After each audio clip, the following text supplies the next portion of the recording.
Bueno, vamos a la predicación de la palabra, amén.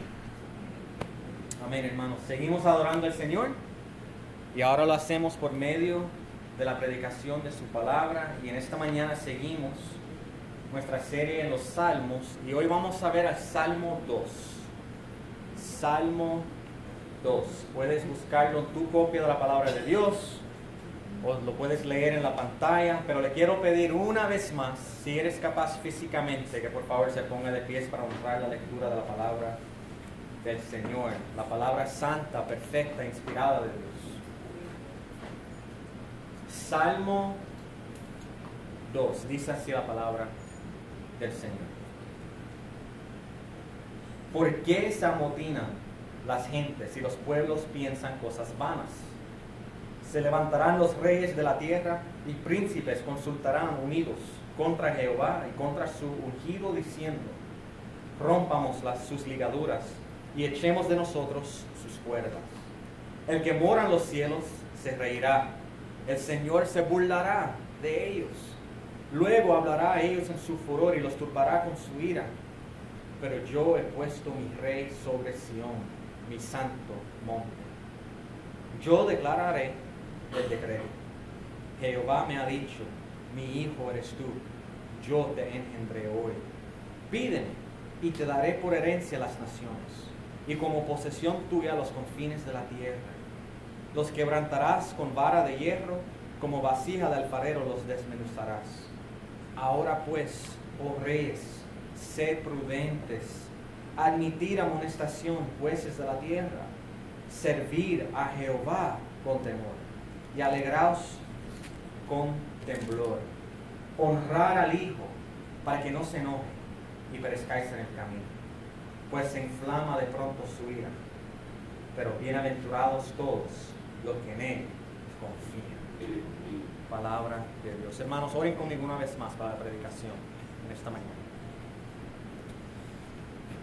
Señor, seguimos delante de ti. Y en este momento que vamos a escuchar la predicación de tu palabra, pedimos una vez más, Espíritu Santo, que sea tú hablando y tocando nuestros corazones en esta mañana. Señor, yo te pido que sea tu poder en mí. Ayúdame, Padre. Ablanda, Señor, a mis labios, mi lengua, Señor. Ayúdame a hablar con claridad, Señor. Y de igual forma pedimos que tú abres oídos y corazones de todos que estamos presentes para aprender y escucharte de ti, para verte mejor y para amarte más. Entonces todo este tiempo y todo lo que se vaya a decir te lo entregamos a ti, Señor. En el nombre de Jesús. Amén. Pueden tomar asiento, hermanos. La última semana yo compartí brevemente como el Salmo 1 y el Salmo 2 son un par, ¿verdad? Son realmente como un salmo. Siempre se supone que se leían juntos. Y juntos el Salmo 1 y el Salmo 2 funcionan como introducción al libro de los Salmos. Vimos que el Salmo 1 es un salmo de sabiduría. ¿Y qué vimos en ese salmo de sabiduría? Que hay dos caminos, hay dos formas de vivir: el camino del justo y el camino de los malos, de los malvados. El camino del malvado lleva a la condenación. Sin embargo, el camino del justo lleva una vida abundante, lleva una vida que da fruto. Y es porque ese hombre justo está comprometido con la palabra de Dios y la voluntad de Dios. Ahora, el Salmo 2 es un salmo un poco diferente, no es un salmo de sabiduría. Sabemos de Hechos, capítulo 4, que el autor del Salmo 2 es el rey David. El rey David es el autor de este salmo, pero este salmo es lo que se considera como un salmo real. Un salmo real. ¿Por qué? ¿Qué es un salmo real? Bueno, los salmos reales eran salmos que se leían o se cantaban cada vez que se escogía un rey nuevo de Israel. Y también los reyes de Israel leían o cantaban estos salmos cuando iban ellos al templo para adorar a Dios. ¿Y por qué? ¿Por qué leerían este salmo y cantarían este salmo cuando un rey es escogido para reinar, o cuando los reyes mismos van a adorar al Señor? ¿Por qué este salmo? Es porque este salmo le acuerda tanto al rey como al pueblo de Israel de las promesas de Dios y del compromiso de Dios con su pueblo. Y del compromiso de Dios con su pueblo aún ante la oposición. Dios sigue siendo fiel a su pueblo aun cuando las naciones se oponen a su pueblo. Dios siempre está presente con los suyos. Y aunque las naciones y líderes y príncipes se oponen al pueblo de Dios mientras ellos buscan servir al Señor, este salmo les acuerda que aún a pesar de esa oposición, Dios sigue sosteniendo, protegiendo y llevando a cabo su voluntad por medio de su pueblo. Entonces, recordarse de esa verdad, sin duda, hubiera animado al rey y al pueblo de Israel. Lo hubiera animado a seguir sirviendo al Señor y a seguir confiando en el Señor. Y mi oración en esta mañana es a nosotros estudiar este salmo, también nosotros nos recordemos de las promesas de Dios hacia nosotros y del compromiso que Dios tiene con nosotros en Cristo Jesús, y que eso nos anima a nosotros a seguir confiando y sirviendo a nuestro Dios. Y hermanos, de hacerlo aún en medio de la oposición. Y la oposición es lo primero que vemos aquí. Primer punto en esta mañana, punto número 1. Vemos aquí la rebelión de las naciones. La rebelión de las naciones. Esto se ve claro en los versículos 1 al 3. Y la imagen que vemos aquí, versículos 1 al 3, es interesante. Es como si uno fuera a entrar a una reunión de las Naciones Unidas. Las Naciones Unidas, donde se reúnen cientos de presidentes y líderes. Ellos se reúnen en un cuarto grande y es como que eso está pasando aquí. Uno se puede imaginar una mesa grande con estos reyes y líderes todos reunidos y ellos maquinando, planificando cómo pueden tumbar el gobierno de este otro país. Pero ¿qué vemos aquí?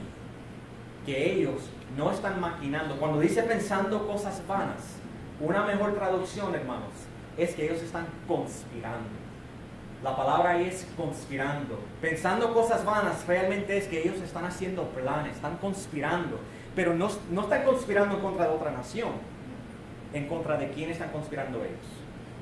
En contra del Señor y su ungido. El ungido de Dios aquí se está refiriendo al rey de Israel, que Dios mismo escogió y puso en el trono. Conocemos del Deuteronomio capítulo 17 que es el Señor quien escogía a los reyes de su pueblo. Es Dios mismo quien escogía quién iba a servir como rey por encima de Israel. Y una vez que un hombre fue escogido para ser rey por Dios, ese hombre era ungido. Era ungido con aceite. Vemos que el profeta Samuel ungió a Saúl en 1 Samuel capítulo 10. También ungió al rey David, 1 Samuel capítulo 16. Y Salomón, el hijo de David, fue ungido por Natanio, en 1 de Reyes, capítulo 1. Y ese era el patrón. Cada vez que un rey era escogido por Dios, tenía que ser ungido como rey. Y debemos ver aquí lo cercano, la relación entre el rey y el Señor, su ungido. Estos hombres, ¿verdad? Estos reyes y príncipes que se estaban oponiendo al Señor, realmente a quien se estaban oponiendo era al rey. Ellos vivían en el mundo y se estaban oponiendo a este hombre humano que era el rey. Pero ¿qué pasa? No era un rey cualquiera. Era el rey escogido por Dios. Era el rey ungido del Señor. Y ellos buscaban cómo oponerse a su autoridad, cómo desecharse de su autoridad. Pero ¿qué dice el versículo 2? Deja claro que cuando uno se oponía al rey de Dios, se estaban oponiendo al Señor mismo. Date cuenta, rebelarse en contra del rey, en contra del escogido de Dios, era lo mismo que rebelarse y oponerse al Señor. Y esto, sin duda, era buena noticia para el rey. Piénsalo, ¿verdad?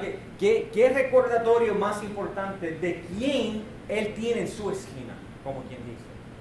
¿Quién lo está guardando la espalda a él? Esto me acuerda a mí. Yo tenía en Puerto Rico unas amistades. Eran 4 hermanos. Y el hermano mayor era un hombre grande, fuerte, espalda ancha. Desde la escuela intermedia parecía ya él un hombre, ¿verdad? Era así, grande. Y cuando los muchachos de la escuela se metían con sus hermanos menores, cuando trataban de hacer bullying con él o intimidar a sus hermanitos, cuando ya él se cansaba de verlo, ¿qué hacía él? Se levantaba y se paraba al lado de su hermano. ¿Y qué comunicaba eso? Si te metes con mis hermanos, ¿con quién te estás metiendo? Conmigo. Y hubo muchachos que se atrevieron a meterse con él y no les salieron bien. Pero era un recordatorio. Yo estoy guardando la espalda a este. Si tú te metes con él, te estás metiendo conmigo. Y este salmo era un recordatorio para los reyes y para el pueblo de Israel. El que se mete con el rey de Israel se está metiendo con el creador del universo. Porque ese hombre es el escogido de Dios, el ungido de Dios. Meterse con el rey escogido por el Señor era algo insensato. Era algo que era una pérdida de tiempo. ¿Cómo tú te vas a meter con él? Y por eso empieza en el versículo 1 con la pregunta. Mire cómo empieza el versículo 1. ¿Por qué se amotinan las gentes? Y los pueblos piensan cosas vanas o conspiran cosas vanas. Esa pregunta es una pregunta retórica. David lo que está haciendo aquí está diciendo, ¿por qué están perdiendo el tiempo ahí? ¿Por qué hacen esto? Esto es una pérdida de tiempo, es insensato, no hace sentido, no es prudente. Lo prudente sería hacer lo que vimos la semana pasada en el Salmo 1. En el Salmo 1, versículo 2, ¿qué hacía el hombre justo? El hombre que era sabio, ¿qué hacía él? Meditaba él en la palabra de Dios, en la ley de Dios. Él buscaba hacer la voluntad de Dios y sujetarse a la autoridad de Dios por medio de sujetarse a su palabra. Pensaba en ella día y noche. Sin embargo, ¿en qué meditan estos reyes y príncipes? Ellos están meditando y conspirando y planificando cómo oponerse al Señor. Están meditando en la cosa equivocada. Y es una pérdida de tiempo. Ahora, ¿por qué es importante esto para nosotros hoy? ¿Qué aprendemos aquí nosotros de esta verdad? ¿Cómo nos aplica? Hermanos, esto nos acuerda de algo que la Biblia enseña en muchas partes. Y es eso. El mundo se va a oponer a Dios. Y por lo tanto, se va a oponer a su pueblo. Esto no era algo del tiempo de David nada más. Esto es algo que sigue sucediendo hoy día. Y es importante recordarnos, hermanos, porque a veces nosotros nos tendemos a pensar y actuar que alguien que no conoce a Cristo, como que esa persona simplemente está neutral. Está bien, no, su fe no está en Jesucristo, pero ellos están neutral. Pero eso no es lo que enseña la palabra de Dios. Y todos conocemos a personas así, incluso tenemos amigos y familiares así, los amamos. Son personas que no profesan ser cristianos, pero son gente moral y son gente respetable y nos gusta pasar tiempo con ellos y lo queremos mucho y perfecto. Pero necesitamos recordarnos que espiritualmente hablando, si no están en Cristo, esa persona no es neutral. Esa persona, de acuerdo a la palabra de Dios, es un rebelde ante Dios. Es enemigo de Dios. Efesios capítulo 2 comunica claramente, si uno no está en Cristo, es porque uno está muerto espiritualmente. Uno está bajo la autoridad del príncipe del poder del aire. Si no está bajo la autoridad del Señor, está bajo la autoridad del enemigo de Dios. No hay neutralidad en el mundo espiritual, hermanos. Oponerse a Dios, no confiar en Él, no confiar en su Hijo a quien Él envió, es lo mismo que oponerse y rebelarse. No creer es oponerse. Vemos en Romanos capítulo 1, versículo 18 y 19, que todas las personas que rechazan la verdad, que suprimen la verdad de Dios, no están neutral. ¿Dónde están? Están bajo la ira de Dios. Romanos 3:5 nos acuerda que no hay ni uno que es justo. Ni uno. No hay una persona. Y ahí en el Salmo 3, en Romanos 3, Pablo estaba citando al Salmo 14. ¿Por qué? Porque esto también se ve a través de los salmos. Los salmos están llenos de esta verdad, que una persona cuando no pone su confianza en el Señor, cuando no pone su mira en el Mesías prometido de Dios, no es neutral. Eso es oponerse al Señor. No creer es lo mismo que oponerse. Por esto Jesús le dijo a Nicodemo, Juan capítulo 3, versículo 18. Jesús le dijo a Nicodemo que los que no creen en el Hijo de Dios ya están condenados. ¿Por qué? Por su falta de fe, por no creer. ¿Vieron eso? El no creer, el no confiar en Cristo, el no doblar rodillas al Rey del Señor Jesús, al no creer que la salvación solamente viene por medio de Él, es lo mismo que oponerle. Y cuando uno se opone a Jesús, cuando uno no cree en Jesús, ¿qué dice? Que uno está bajo la condenación. Estás condenado ya. Y hermanos, esta es la conexión que quiero hacer para nosotros. Si las personas se opusieron a Jesús durante su ministerio, que Él estaba aquí caminando esta tierra, si no creyeron en Él y se opusieron a Él, no nos debe sorprender cuando las personas se oponen a nosotros por predicar de su vida, muerte y resurrección. No nos debe sorprender. Esto es parte del llamado. De hecho, Jesús mismo preparó a sus discípulos para estos, hermanos. Juan capítulo 15, 18 al 20. Jesús le recuerda a sus discípulos que el mundo los va a odiar. ¿Por qué? Porque el mundo lo odió a Él. Y el siervo no es mayor que su amo. Si odiaron a Él, van a odiar a sus discípulos. Esto es una verdad difícil. Y sin embargo, aún podemos seguir animados en el Señor. ¿Por qué? Porque nosotros sabemos quién está guardando nuestra espalda. Nosotros sabemos quién está en nuestra esquina. No estamos solos. El Señor sigue siendo un Dios cercano a su pueblo.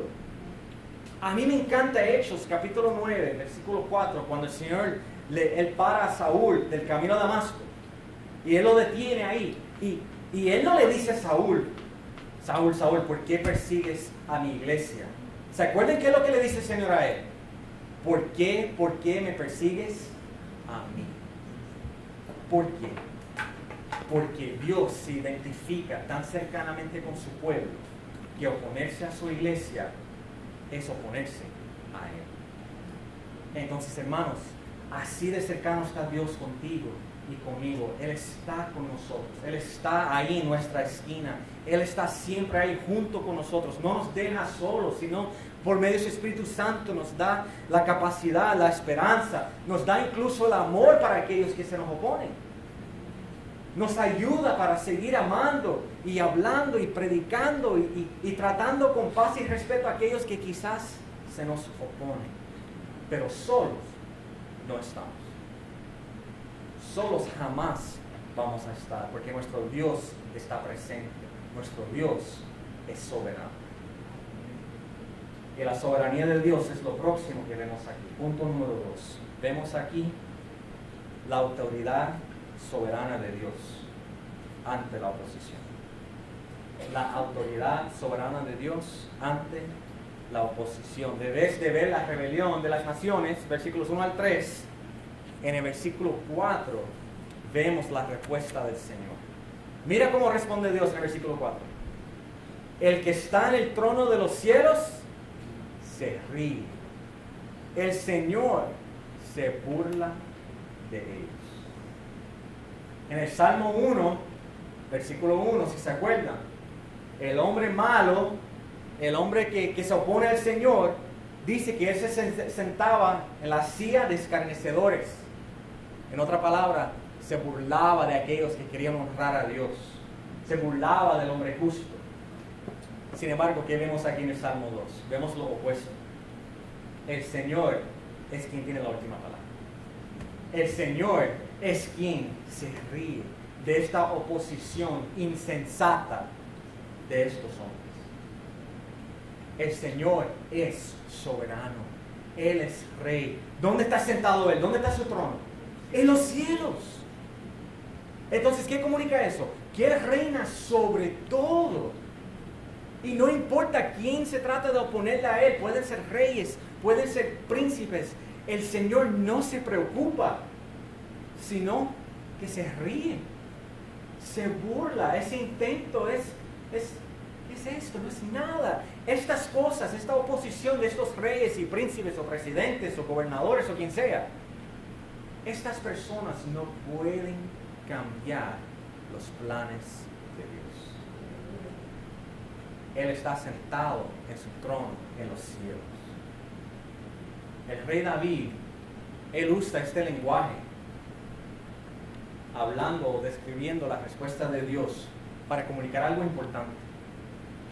No importa qué oposición que trae un rey o un príncipe, no importa la oposición que Israel o el rey de Israel fuera a enfrentar, ellos podían descansar en saber que el Dios quien los llamó es el rey soberano que está sentado en su trono en los cielos. El que los llamó, el que llamó a ese rey, lo instaló, y el que llamó a ese pueblo, el Dios a quien ellos sirven, es el soberano del universo. Él no está preocupado cuando ve la oposición. Él se ríe. Él no se intimida por la oposición, porque sabe quién está en control. Él está en control de todas las cosas. Por eso este salmo se leía, porque era un buen recordatorio para el rey y para el pueblo. No tengo duda que esto animó mucho a David. ¿Y sabe qué, hermanos?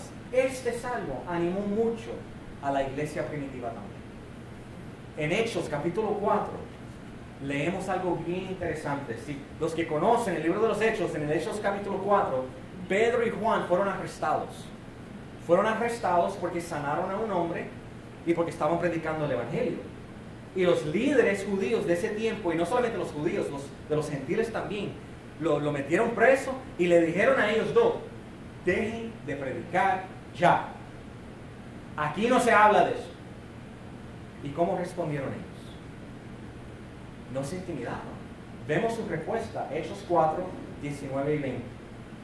Mas Pedro y Juan respondieron diciéndoles: juzgad si es justo delante de Dios obedecer a vosotros antes que a Dios, porque no podemos dejar de decir lo que hemos visto y oído. ¿Cómo es que esos hombres tuvieron tanta valentía para seguir predicando, para no dejarse intimidar? ¿Cómo es que ellos se atrevieron a pararse tan firmemente y contestar así? Bueno, cuando seguimos leyendo nos damos cuenta de cómo. Cuando Pedro y Juan fueron librados de la cárcel, se encontraron con la iglesia y le comentaron a la iglesia lo que sucedió. Y vemos en Hechos 4, del 24 al 48, que la iglesia comienza a orar. Escuchen la oración, hermanos, se lo voy a leer. Presta atención. Y ellos, habiéndolo oído, alzaron unánimes la voz a Dios y dijeron: soberano Señor, tú eres el Dios que hiciste el cielo y la tierra, el mar y todo lo que en ellos hay, que por boca de David tu siervo dijiste: ¿por qué se amotinan las gentes y los pueblos piensan cosas vanas? Se reunieron los reyes de la tierra y los príncipes se juntaron en uno contra el Señor y contra su Cristo, porque verdaderamente se unieron en esta ciudad contra tu santo Hijo Jesús, a quien ungiste. Herodes y Poncio Pilato con los gentiles y el pueblo de Israel para hacer cuanto tu mano y tu consejo había antes determinado que sucediera. La iglesia primitiva, hermanos, tenía claro que Jesús es el cumplimiento del Salmo 2. Que cuando Herodes y Poncio Pilato, junto con los otros gentiles y los líderes judíos, se opusieron a él y lo crucificaron, era el cumplimiento de lo que estamos leyendo en el Salmo 2. Jesús es Dios, el ungido de Dios. Él es el ungido de Dios. Y se opusieron a él y eventualmente fue crucificado él. ¿Y qué pasó en medio de todo eso? ¿Qué vemos aquí en Hechos 4? Que en ningún momento la iglesia dudó de la mano soberana de Dios. En ningún momento cuestionaron quién realmente tiene toda la autoridad. De hecho, ¿qué confesaron ellos? Que Dios es soberano, lo llamaron así, soberano Señor. Y más adelante, ¿qué dijeron? Que todo lo que sucedió era lo que la mano de Dios y su consejo antes determinó que sucediera. En otras palabras, Señor, esto sucedió, ¿por qué? Porque esto fue parte de tu plan perfecto. Tú sigues siendo el soberano. Entonces, saber que Dios es soberano, saber que Dios está reinando en su trono, los inyectó a ellos con confianza para seguir predicando aún antes la oposición. Era un tiempo de mucho temor para la iglesia primitiva. Ya lo están arrestando. La oposición se estaba poniendo peor y peor. Pero Dios les seguía dando a ellos más y más valentía y confianza en Él. Y usó este salmo en parte para animarles a ellos. Ellos se animaron a seguir predicando el Evangelio de Cristo. Porque sabían, entendían que su Dios, su Señor, es el soberano y nada sucede fuera de su voluntad. Dios simplemente estaba cumpliendo sus planes. Y ellos estaban agradecidos de ser parte del plan de Dios. Ahora, yo sé que nosotros, aquí en Nueva York o en los Estados Unidos, la verdad es que nosotros no nos encontramos con este tipo de oposición, no así. Pero sí tenemos hermanos y hermanas en la fe alrededor del mundo que encuentran este tipo de oposición. Nosotros como iglesia apoyamos a misioneros que trabajan con personas que todos los días están poniendo su vida en riesgo por su confianza en Cristo. Apoyamos a misioneros trabajando con pastores y iglesias en lugares así, hermanos. Y sin embargo, cuando nos mandan reportes, ¿qué leemos? Que esos hermanos siguen adelante en fe y en confianza en su Dios. Siguen perseverando para la gloria del Señor. ¿Por qué? Porque ellos entienden que el Señor quien los llamó es el Rey soberano del universo y Él está ahí con ellos. Tienen claro que pase lo que pase, es porque es parte del plan perfecto de Dios. ¿Por qué? Porque Él es el soberano Señor. Y siguen adelante. Pierden su familia, pierden su estatus en la sociedad y siguen adelante, siguen profesando a Cristo, siguen creyendo, siguen predicando el Evangelio. Y hermanos, a veces, algunos van a la cárcel. Algunos pierden su vida.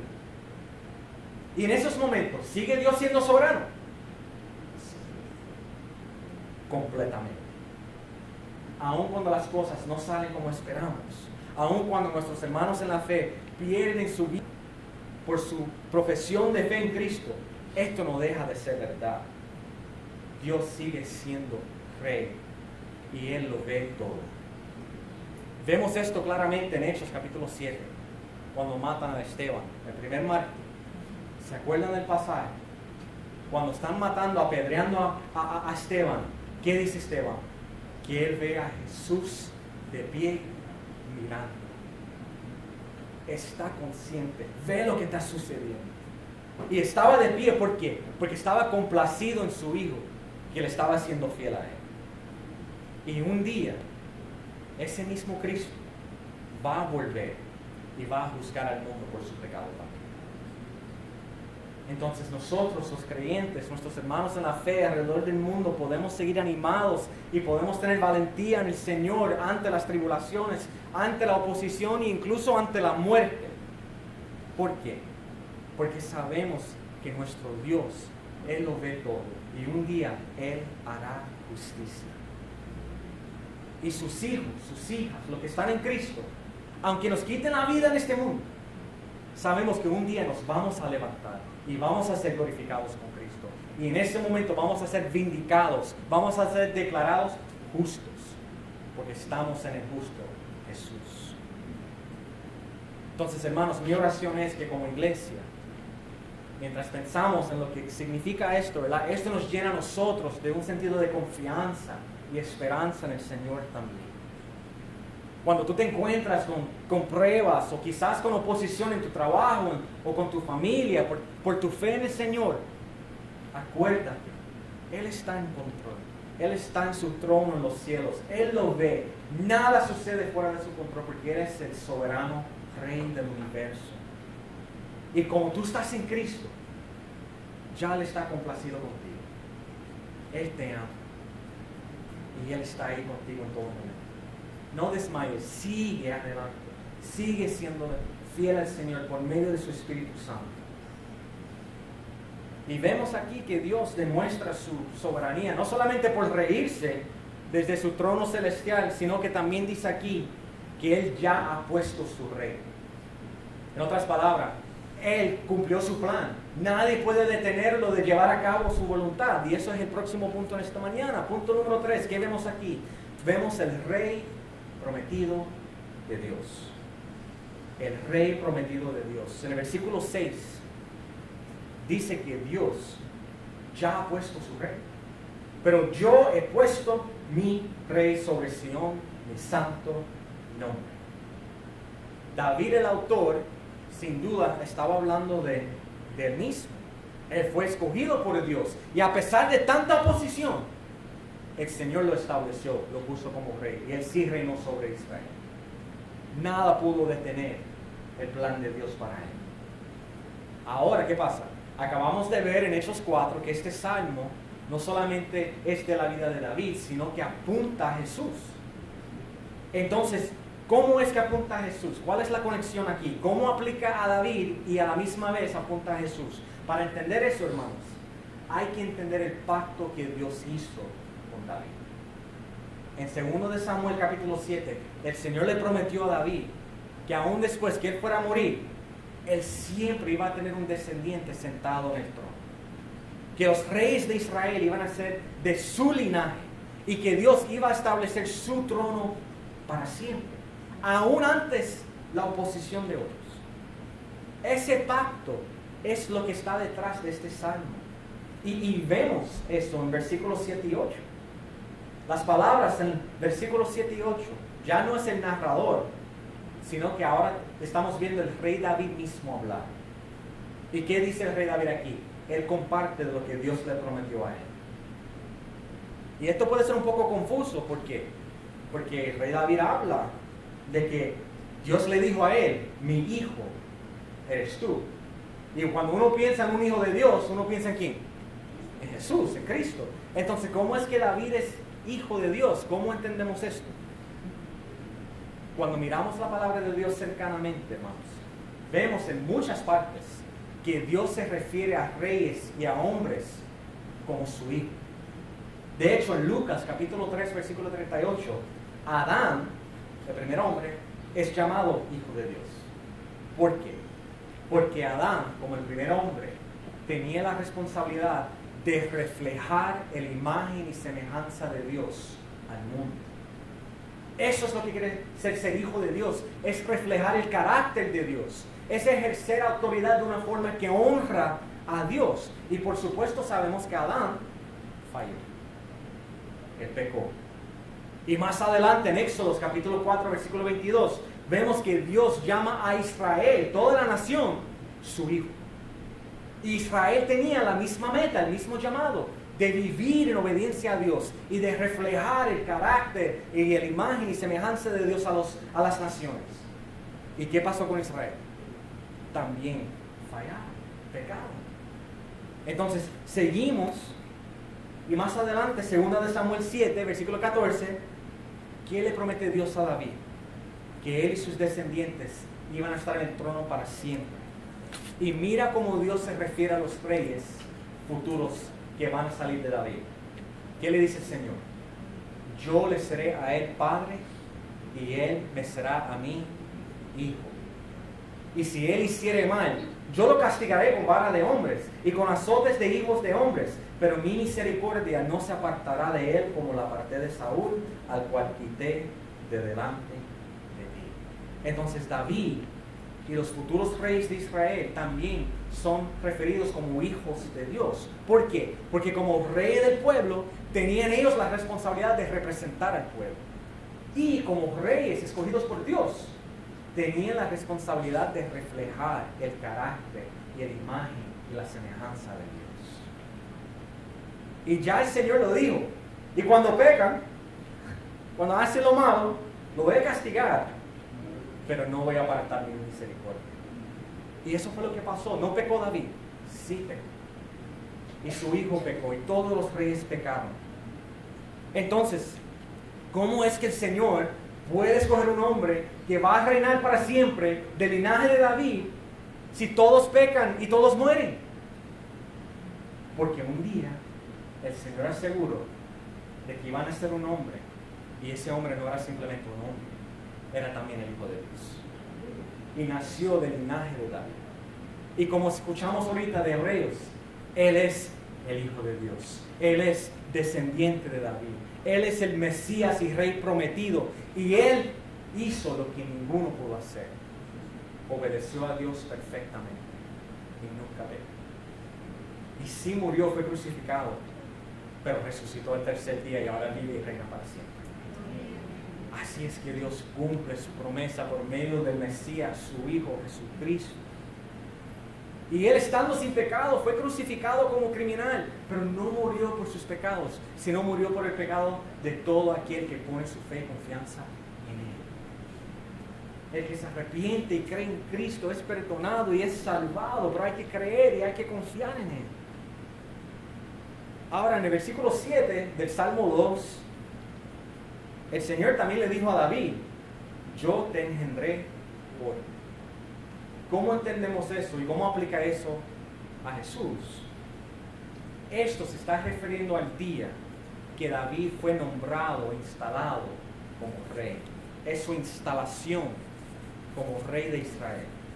Y de igual forma, vemos en Hechos 13, versículo 3, que Jesús siempre fue hijo de Dios, siempre fue creador del universo, es el Señor. Pero técnicamente Jesús fue instalado como el rey davídico que va a reinar para siempre. ¿Saben cuándo? Después de su resurrección. Con su resurrección, que Él fue vindicado, ahí oficialmente se sentó en el trono de David para reinar para siempre. Escuchen Hechos 3, 32 y 33.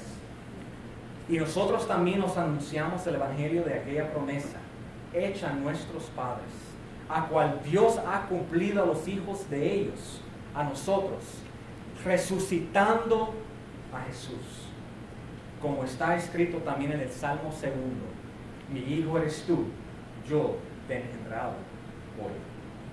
Con la resurrección de Jesucristo, Él fue engendrado, fue sentado, como quien dice, oficialmente en el trono de David, para así reinar para siempre.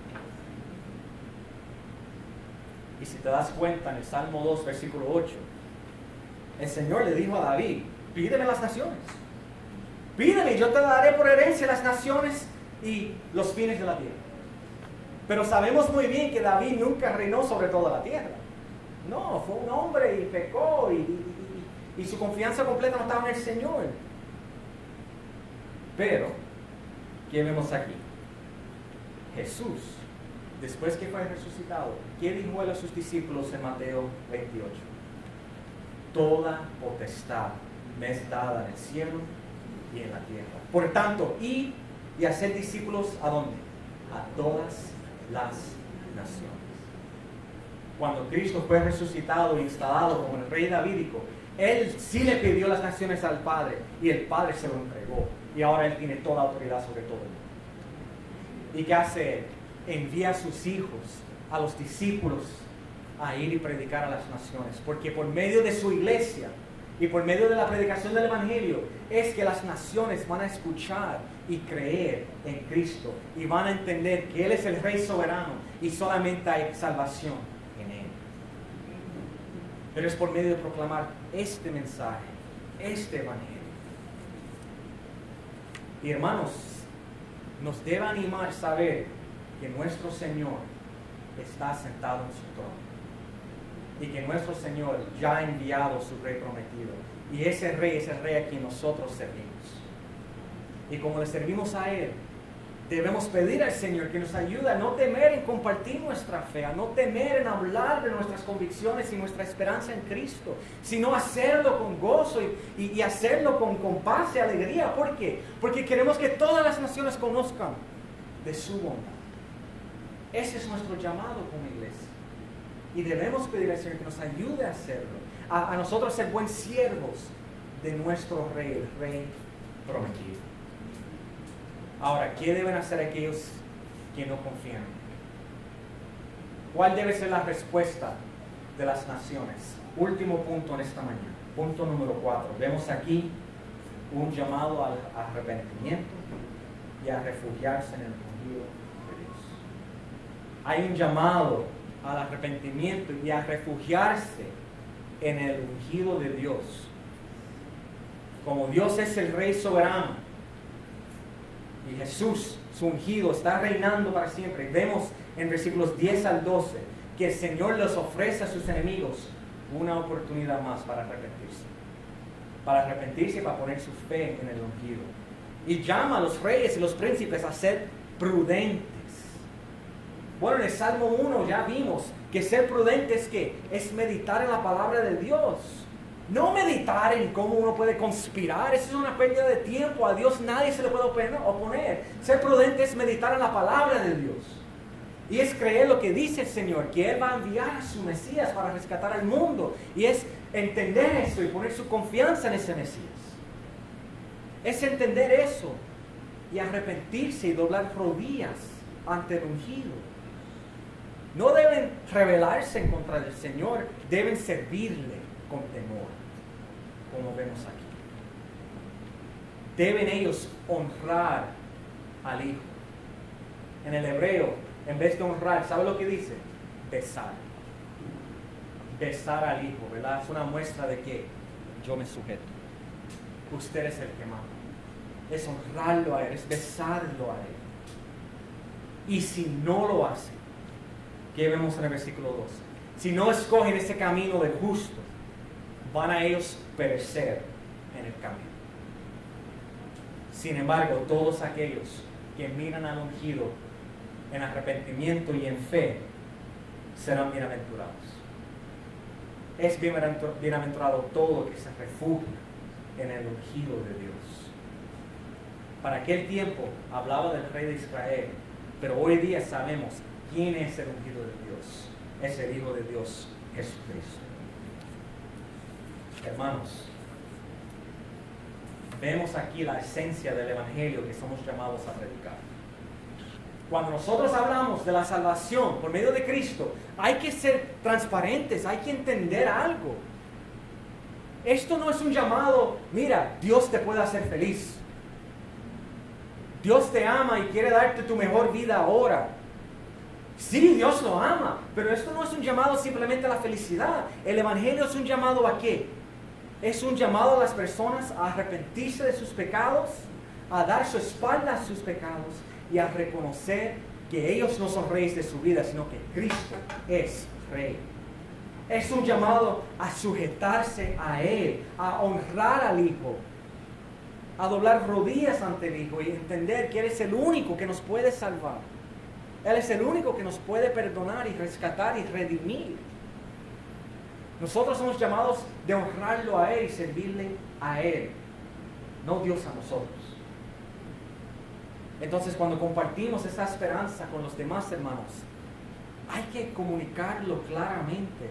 El Señor los llama a arrepentirnos de nuestros pecados y a humillarnos ante Él y a sujetarnos a su autoridad. Y aquel que nos llama a sujetarnos a Él, Jesús, Él mismo es quien entregó su vida por nosotros. El que nos llama a sujetarnos, ¿sabe qué realmente nos llama? A la libertad. La libertad, el mundo en que vivimos dice que la felicidad se encuentra en ser autónomo. Yo soy libre, nadie a mí me manda. Lo que yo digo, lo que yo quiero hacer, eso a mí me hace feliz. Pero hermano, ahí no hay felicidad ni ahí no hay gozo. Eso no es así. De hecho, vemos esto aquí en el Salmo 2. Cuando los reyes, los príncipes se oponían al Señor, ¿qué dijeron ellos? Que querían romper sus ligaduras y echarse de las cuerdas. Ellos veían la autoridad de Dios como ¿qué? Como algo que los ata. Pero ¿sabe qué? Hay un gran problema con eso. El problema es que si uno no le sirve al Señor, a alguien está sirviendo. Pero Dios todos tenemos. Si no estamos sirviendo a Jesús, el Rey ungido, entonces nos estamos sirviendo a nosotros mismos. Estamos bajo el dominio del pecado y de Satanás y de la muerte. Y por si no lo sabía, uno mismo, el pecado y Satanás, Ellos son unos señores y amos horribles. Horribles. Sin embargo, Cristo llama y nos llama a sujetarnos a Él. Y vemos en Él que amor, gracia y misericordia.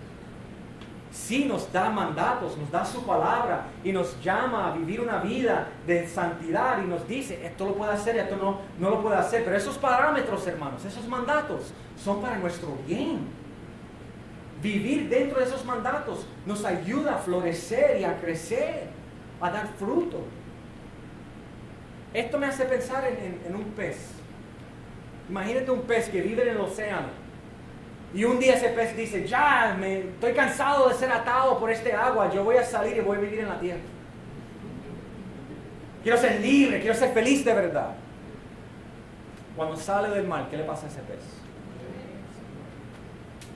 De igual forma, hermanos, sí, el Señor nos llama a vivir dentro de los parámetros de su palabra santa. Pero ahí, ¿sabe lo que encontramos? Vida y libertad. Cuando vivimos fuera de eso, y empezamos a sujetarnos al pecado, el fin de eso simplemente es la muerte, el juicio de Dios.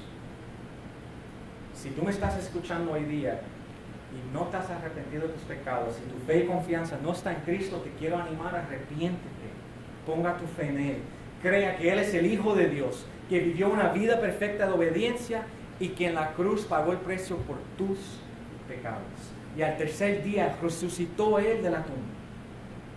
Y así como Él vive, tú puedes tener vida eterna en Él. Él es el Rey del universo. En Él solamente podemos refugiarnos. Entonces yo te animo a honrarle. Dobla rodillas. Pon tu confianza en Él. Y para el resto de nosotros que estamos en Cristo, que el Señor nos ayude diariamente a recordarnos quién es el Rey. Amén. Oremos. Gracias, Padre, una vez más por tu palabra. Gracias por enviar a tu Rey prometido y nuestro Salvador Jesús. Ayúdanos, Padre, a no ser rebeldes, sino humildes de corazón y a sujetarnos ante Él. Ayúdanos, Padre, porque la verdad que a veces es difícil, Señor. Pero tú conoces nuestro anhelo, el anhelo de nuestro corazón, lo que te conocemos a ti, es honrarte, es servir. Ayúdanos, Padre. Y todo aquel aquí, Señor, que quizás no te conoce, pedimos que hoy puedan humillarse ante Cristo y ser salvos. Esto lo pedimos en el nombre de Jesús.